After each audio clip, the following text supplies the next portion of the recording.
Amen yakawandira. Imi muchimbonyararai. Hallelujah. Tombotangira apa. Hallelujah. Tomboenda apa. Vari kupinda ndikupa marozi. Nhasi ndezverudo chete. Hallelujah. Aiwa apa pahwida apa. Aiwa tinotenda Mwari panguva yemangwanani ano. Nekuti ndiMwari wakanaka. Hallelujah. Chiedza. Tinongoti happy Valentines kune vari murudo. Vasati vaa murudo kunge ana Joy. Tinongoti Jehovha ndiye mufudzi wangu. Asi gore rinouya nguva yakaita kunge ino. Can I prophesy? Gore rinouya nguva ino. Gamuchira munana wako.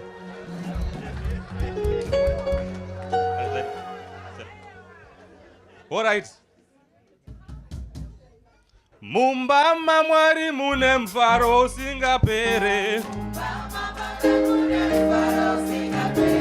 Mumba maBaba mune mfaro usingapere. Mumba maBaba mune mfaro usingapere. Mumba madedi mune mfaro usingapere. Tati mumba madedi maita mfaro usingapere. Tomurumbiza, tomurumbiza. Tomurumbiza, tomurumbiza. Ande, tomurumbiza iwe. Tomurumbiza iwe. Tomurumbiza iwe. Tomurumbiza iwe. Tomurumbiza iwe. Tomurumbiza iwe. Tomuombera, tomuombera. Tomuombera, tomuombera.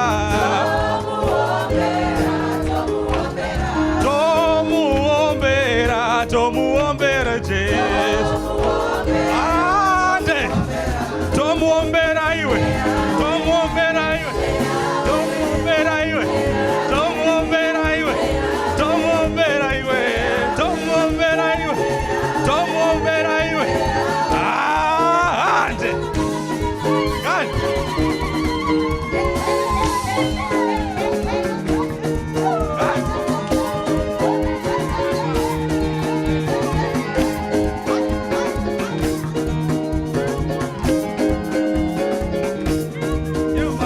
Farai muna shendi no pamiza farai. Farai muna shendi no pamiza farai. Farai. Farai muna shendi no pamiza farai.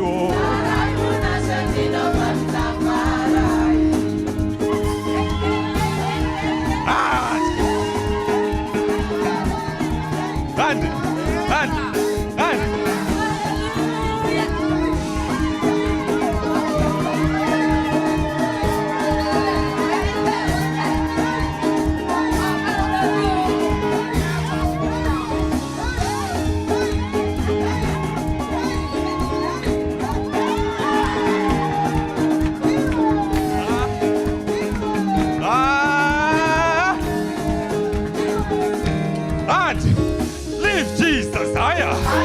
Lift him higher. Lift Jesus higher. Lift him higher.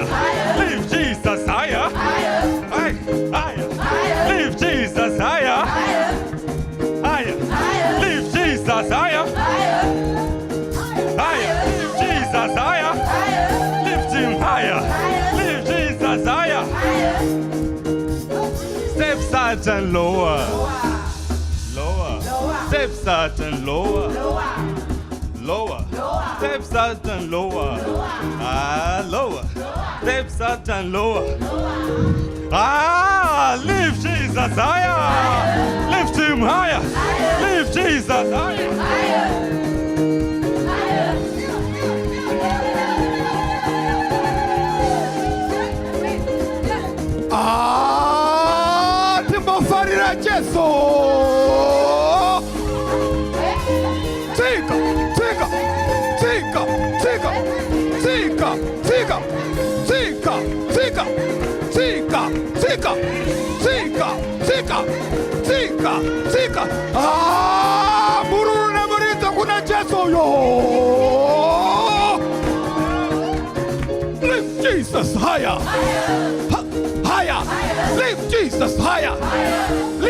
higher. Lift Jesus higher. Lift him higher. Lift Jesus higher. Lift him higher. Farira Jesus, farira Jesus, farira Jesus.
Hallelujah. God is good. And all the time. Amen. We have come to the time of worship. We thank God, Jehovah, for what He's doing in our lives. Jehovah, in this day of love, Almighty God. Jehovah, may we have the love of one another. The love that Christ has for us, Mari. This time, invite the Holy Spirit in our lives.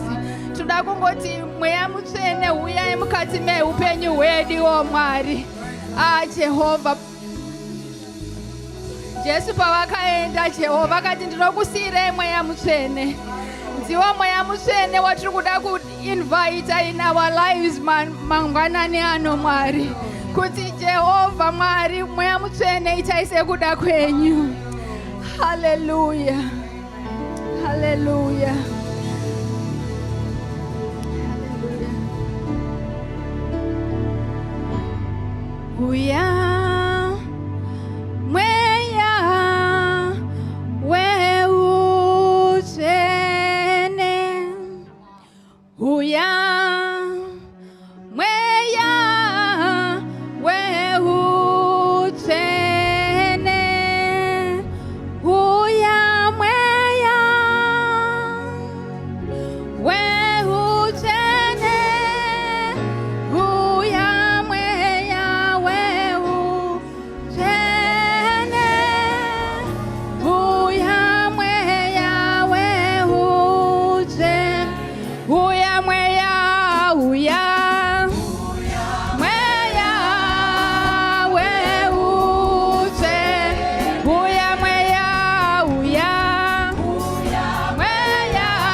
Mwari musatisiye o Jehova, musatisiye tiriteka o Mwari.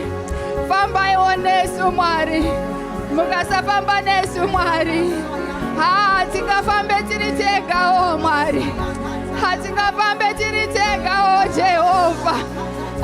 Muri mutsvene Mwari, uyai mukati meupenyu wedu Mwari, uyai mukati meupenyu wedu o Jehova. Without you we are nothing.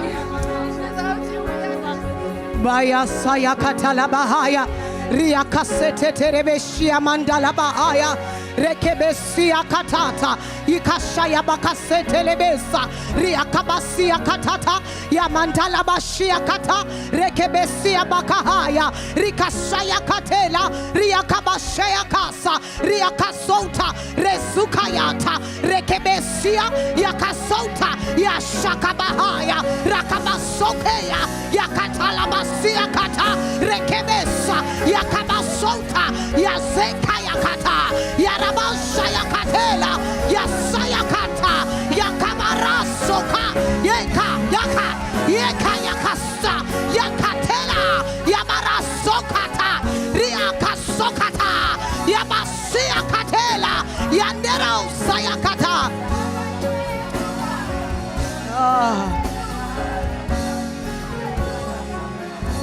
Hallelujah. Ino simutama wako, itaisha munoda, durura inyasasenyu mandiri. Ino simutama wako, itaisha munoda neni.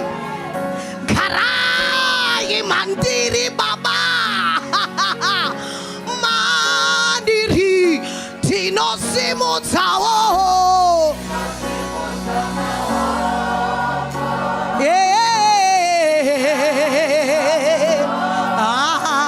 dururai mandiri dasimutao.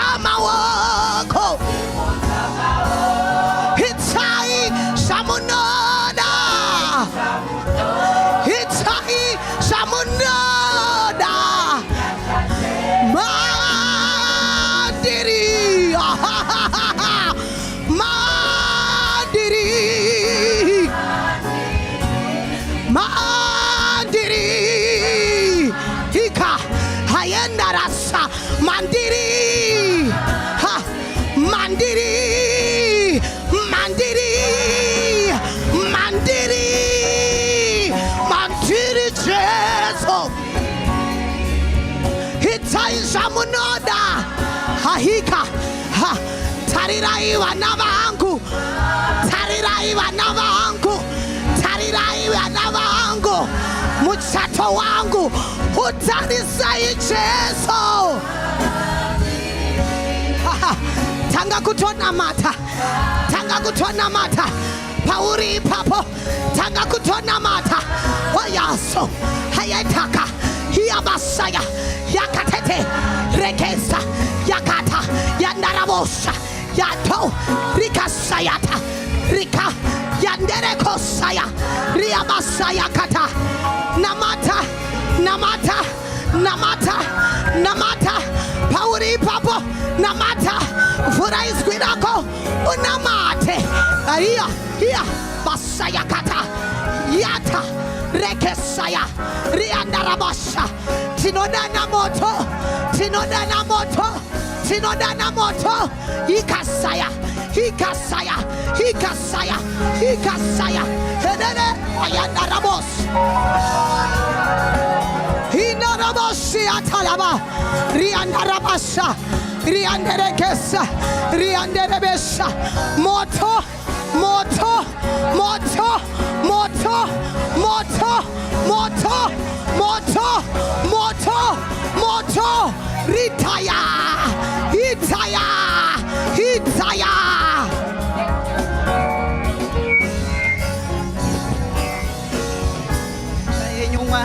Mashita yenyu Jehovah vakatendeka.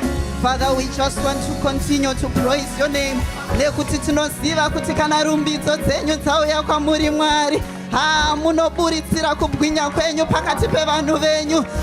May you accept our praise as a living sacrifice this morning. Mwari wakatendeka. Tinokutendai for your presence right now. Tinokutendai neuvepo wenyu Mwari. Burutsirai kubwinya kwenyu pakati pedu. Shoko renyu harireve nema Mwari. Shoko renyu harireve nema. Let your glory come down. Let your glory come down. Nekuti tinoziva kuti Mwari, kana kubwinya kwenyu kwauya, vanorwara vanopora. Kana kubwinya kwenyu kwauya, those that are discouraged are encouraged. Father, we just want to worship you this morning. Take all the glory, my Father. Take all the glory, Lord, for all that you have done, for all that you are doing, for all that you are going to do. Oh, my Lord, take all the glory. Mbiri ndenyu Baba, kubwinya ndekwenyu Mwari. We thank you, Jesus. We glorify your name. Tinokudza Mwari mangwanani ano. Regai tipe chipo chekuombera kune uyo atiunganidza. Hallelujah. Atiunganidza ari pano. Thank you, praise and worship. Thank you. Mwari vakuitirei zvakanaka. Vakurangarirei imi nemhuri dzenyu.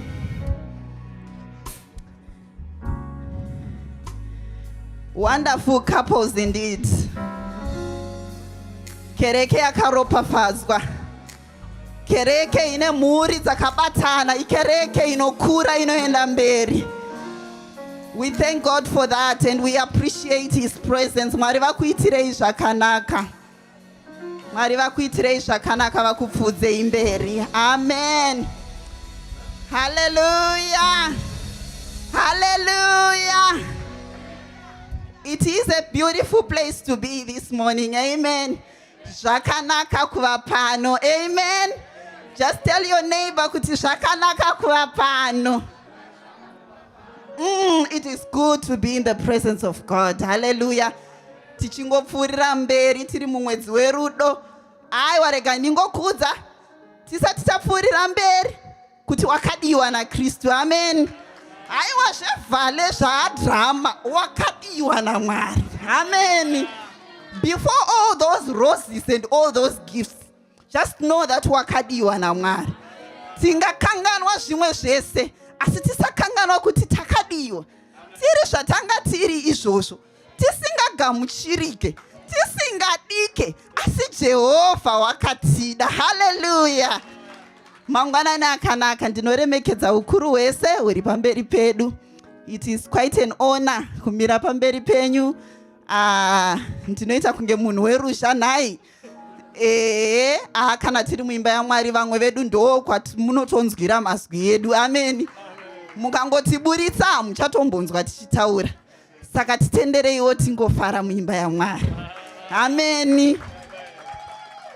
Hanzi naBaba vatitungamira munamato is a beautiful couple, handiti? Amen. Regai tizviintroduce tinoitwa baba namai chinyanganya. We are a very unique couple. We are a unique couple representing God. Our God is also unique. So whenever you see us, just remember kuti God is unique.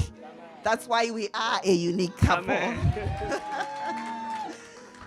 Rega indisire baba ndivo vachatishumira zvavaiswa naMwari pamberi pavo. Mwari vachivabatsira ndizvo nai. Amen. Amen. Tinotenda Mwari. Amen. Ndatakadiwa naKristu. Amen. Ndadensi nyasha dzake. Daisangwa tiri marombe, but you are what you are because of God's love and God's grace. Hallelujah. Ndaisamwe tengetakatozvi, chakaipa muupenyu kuzita right 12 muridzi waupenyu. But noita Mwari iwo wazita right 12 muridzi waupenyu ka. Asina Mwari uri right upenyu hwedu. Tine nyasha dzaKristu ka dzinonyora upenyu hwedu zvakare. Amen. Anzika akadzima rugwaro rwaipikisana nesu. Akati rewrite our lives. Amen. No, we love such a God. Amen. No, tinotenda Mwari. Edo tingoverengerwa ndima mbiri satapinda tagweverana shoko raMwari nguva diki Mwari vachitigonesa. Amen. Tichaverenga ndima mbiri kubva kuno bhuku raGenesis chapter ya 32 na Exodus chapter ya 17. Amen. Tichaverengerwa namai and then tozogweverana shoko raMwari Mwari vachitibatsira. Amen. Amen. Regai ndiverenge shoko raMwari. Genesis chapter 32 kubva pandima ya 22. That night Jacob got up and took his 2 wives, his 2 female servants, his 11 sons, and crossed the ford of the Jabbok. After he had sent them across the stream, he sent over all his possessions. So Jacob was left alone, and the men wrestled with him till daybreak. When the man saw that he could not overpower him, he touched the socket of Jacob's hip, so that his hip was wrenched as he wrestled with the man. Then the man said, "Let me go, for it is daybreak." But Jacob replied, "I will not let you go unless you bless me." The man said to him, "What is your name?" Jacob answered. Then the man said, "Your name will no longer be Jacob, but Israel, because you have struggled with God and with men, and you have overcome." Amen. And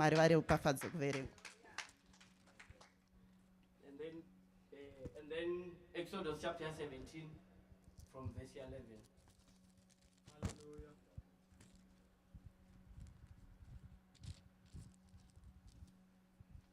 Ndichaverenga zvekare kubva pavhesi ya11. As long as Moses held up his hands, the Israelites were winning. But whenever he lowered his hands, the Amalekites were winning. When Moses' hands grew tired, they took a stone and put it under him, and he sat on it. Aaron and Hur held his hands up, one on one side and one on the other side, so that his hands remained steady till sunset. So Joshua overcame the Amalekite army with the sword. Then the Lord said to Moses, "Write this on a scroll as something to be remembered, and make sure that Joshua hears it, because I will completely blot out the name of Amalek from under heaven." Moses built an altar and called it "The Lord is my banner." He said, because hands were lifted up against the throne of the Lord will be at war against the Amalekites from generation to generation. Thank you, Holy Spirit. Amen. No, tinotenda Mwari. Achigarawo pasi. Tinotenda Mwari. Amen. I think it is hakuna chinhu chino chakanaka to be married to someone who loves the Lord. Amen. Tinotenda Mwari nemudzimai wakandipawo beautiful wife who loves the Lord. Amen. Hallelujah. No, tinotenda Mwari. Amen. Dotingogoverana zvishoma from these few verses Mwari vachitibatsira. Amen. Nyaya yedu is staying connected. Amen. Staying connected. Hallelujah. Mu theme yedu yegore rino yemuhumwa chete. Amen. Pane chinhu wani chandakadzidza ndikatika kuva one azive kuti ngative uniform. Amen. Ndachechi yese ka takafanana nakanyangarira inotobowa. Amen. But mwene mumwe akava zvaari in his unique way inonakidza. Amen. Because takava munhu wanika we can predict kuti apa achatamba apa achadai. But kadikanika ngatiyewo let us be one mukusiyana kwedu. Amen. We need to be one mukusiyana kwedu. But pane chimwe chinhu chatingoonesana. Amen. Kuti satava chinhu chimwe chete pane chimwe chinhu chiri kuseri kwacho. Amen. Pane vamwe vanhu vakambobatana kuita chinhu one. Mwari vakatsamwa. There's one point Mwari pavakamboudza vana vaIsraeri kanzi ungano dzenyu dzinondinyangadza. But vanhu ava vakanga vauya pamwe chete. Amen. But Mwari havana kufadzwa noumwe chete hwavo. Mwari vakakombolena no ungano dzenyu dzinondinyangadza nezvipiro zvenyu andika dzinondinyangadza. Vanodikanika there's pane chimwe chinhu chakakosha chatofanira kutanga satapinda mukuva one. Amen. Being connected with God. Amen. Pane chimwe chinhu chinodiwa na pane nyaya yataverengesa ya Jacob. We all know the story. Pane zvakaitika kuupenyu wa Jacob. Akazoenda kwasekuru akanoita pfuma akazouya. Amen. Akudzokera kumba. Amen. All was well achifamba achienda. But akuda kunosvika kuti asangane nemukoma wake. Because he knew zvanga zvamboitika kumashure. Amen. Ndakaziva kuti I cannot meet mukoma wangu pane zvandakaenda kumashure. Amen. I can't be one with my brother. Pane nyaya yanofanira kundigadzirisa. Amen. Pane chimwe chakaitwa naJacob chandinoda kuti sevatendi we ought to do it. Nguva dzakati wandei muupenyu. Jacob akanga ane pfuma, but akanono pfuma yangu panapa aikwanisa kuseva ukama wangu with my brother. What he did, akano pfuma ngaigrosi akaenda. Enga ane madzimai nevana. But zvekasagona kuseva relationship yake nemukoma wake. Ndakati vana vakakurosa vakaenda nemadzimai akaenda akasara ari one. Asara ari one pane chakaitika kuupenyu waJacob. Amen. Kwanzi Jacob zvese zvaenda asara ari one.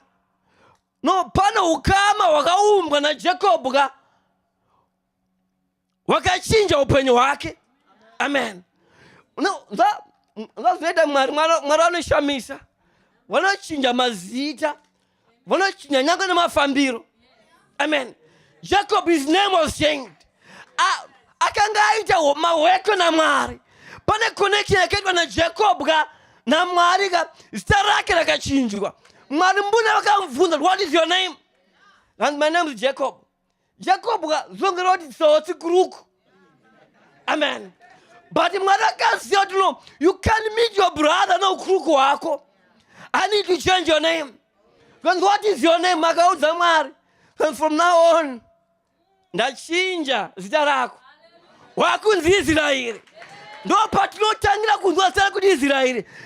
Jacob akaita maweko na Mwari. He was connected with God. So his name was changed. Mwari havana kugumira ipapo. No vakazono memba yakashata. Handi kuguma pazita bedzi. Nango nestep yakachinjwa. Amen. Iwe step yakachinjwa yaJacob. Amen. Noga step ameka aimbopika step. But akabva kukamina. Amen. Mwari akazonozi no mhando ikai kuti iwe one brother yake anoda kuchinjwa zita ochinjwa nestep.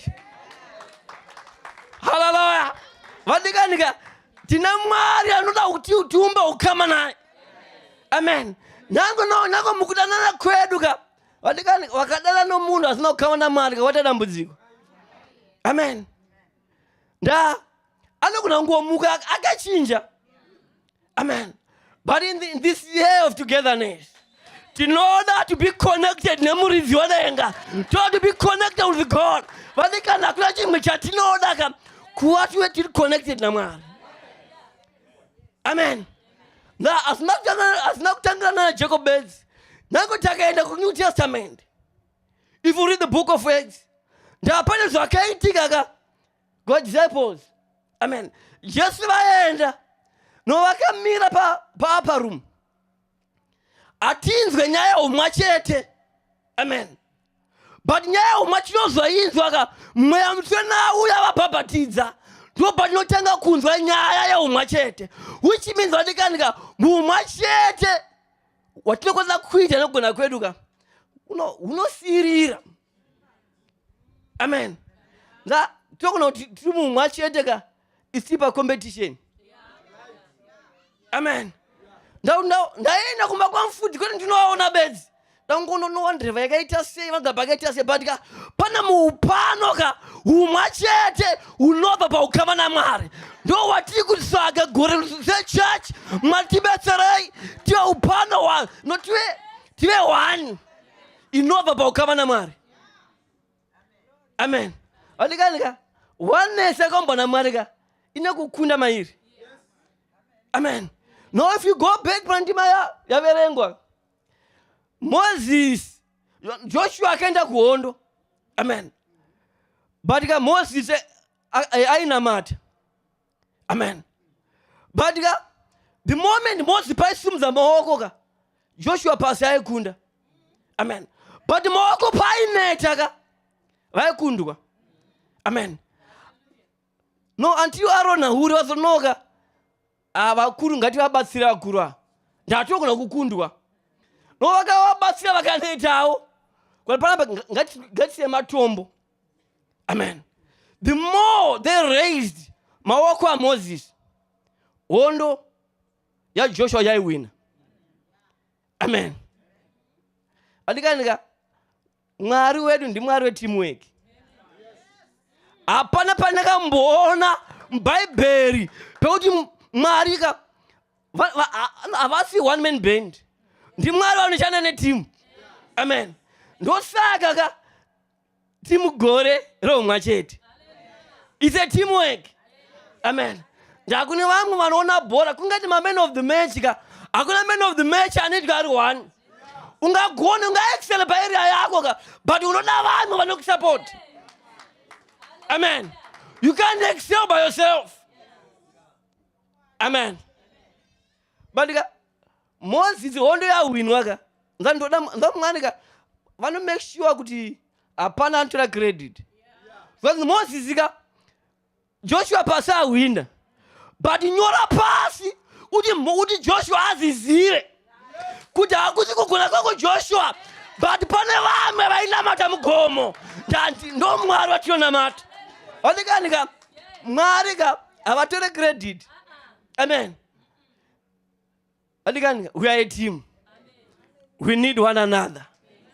But even though pano kama na Mwari watinoda, pano fellowship na Mwari watinoda before we fellowship with one another. Amen.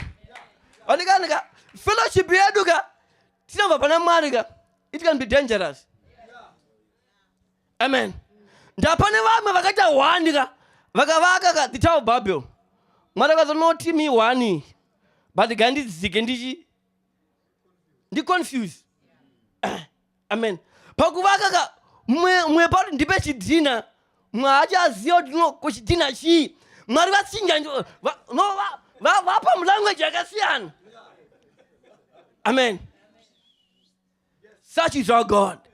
Mwari weduka vanoda titsage kuwanana na Jehovah. Once you get fellowship na Mwari vadikanika church inonakiza. Amen. Church inonakiza. Andika pa church pakutanga hapana Aishaya, hapana Yohana. Vati zvinhu zvose ndezvavose. Waika vakange vashandwa na Mweya. Amen. Adikani hapana ngati noicha mati ndaenda kushift ndatenga moto kuti ndedu tezi. Azviiteka. ndaenda kushifti ndege yongosipo but kapane mweya wa Mwari tashandwa na Mwari vadikanika aurwadziwa nekushani mwomudikani vadikanika tinoda mweya wa Mwari ushande upenyu hwedu toda mweya wa Mwari ushande upenyu hwedu kuitira tisage kuwadzana nedenga tikawadzana na Mwari vadikanika munhu anobva pana Mwari let me tell you pane chimwe chinhu munhu anowadzana Mwari anofilika wega anirika usina kumuudza angokubvunza makadi zvenyu baba mweya wacho unounzwa kuti munhu waMwari. Amen. Kana une zvivika you don't feel comfortable being around that person adikanika ndo zvatiri kutsvaga. Amen. Ngandikudzwa adikanika takatsvaga kuwadzana Mwari. Indinotenda that this church is too small for us. This building is too small for us. Amen. Why vanhu vari kuda kuona Mwari. Amen. Kwenda kuchurch but muupenyu hwedu. Amen. No, let me explain something. Pane chinonzi kana chinzi we are God's witnesses. Adzira kuti isu tikufamba chinodza vanhu. No, kuna kamboenda kuti vanoziva kunodiwa evidence. Ndo yataurwa paye azonzi famba munoparidza anzi imini murumbo hwangu saka Mwari isusu adikanika tiri we are God's argument pakaita nharo Mwari vanongonza upenyu hwako kunowandinetsa ona uyu dzimwe dzenguva tikurasa Mwari we are God's evidence. Amen. Kachingeri nyika yakaona uchapupu hwa Mwari kurarama kwedu vanofanira kungotendoka bedzi. Amen. Watu wambozvione mukunamata kwakuti ombobvunza nemumwe asi munonamata munhu pane chaona kuna asi amai munonamata kana kuti nonzi ndo zvinoita munhu anonamata here bosika nyika inoziva marambiro edu sometimes inototi reminder kuti baba marasika ina handinamata hangu asi mukristu adai badambudziko erinoka vazhinji vedu takabva kuZimbabwe. Amen. Ndachakanakira America ichinhu 1 unoita yaunoita hakuna anokuziva yaunoita hakuna anombokuziva kuti probability yekuti munhu ozowana munhu anoziva panapa pamwe 0.00%. But kandikudza mudekani kana une ukama naMwari pane chaMwari chinokusunda bedzi kuna Mwari environment haikutadzise kuona Mwari. Adikani kurudziro yangu today, let us be connected with God. Amen. Adikani kana tisina connection na Mwari oneness yacho inotongera competition. Amen. But takashandwa naMwari, Mwari vanobudisa a good product. Amen. Jacob, Mwari vaiti wazono Jacob, he can't meet his brother, but I have to change his name. I have to change his step. But why? Unoda connection ya Mwari. Amen. Akatosara wega Mwari vakasangana upenyu wake, and the Lord changed his name from Jacob to Israel, from being a crook to Israel. Amen. In the book of Acts, muyamutswene pawakadzika wakazadza those 120 venga vari muupper room. Ndo patinozodzika pavhesi ya 42 ndo patotanga kunzwa nyaya yeumwe chete, the breaking of bread, the sharing. Kana usina kusangana na Mwari timunozotinetsa Anania na Safira. Bosika I believe and when don't go second. Okay, that's a perfect example. Alkona vamohandu vari kusundwa kati I can do it.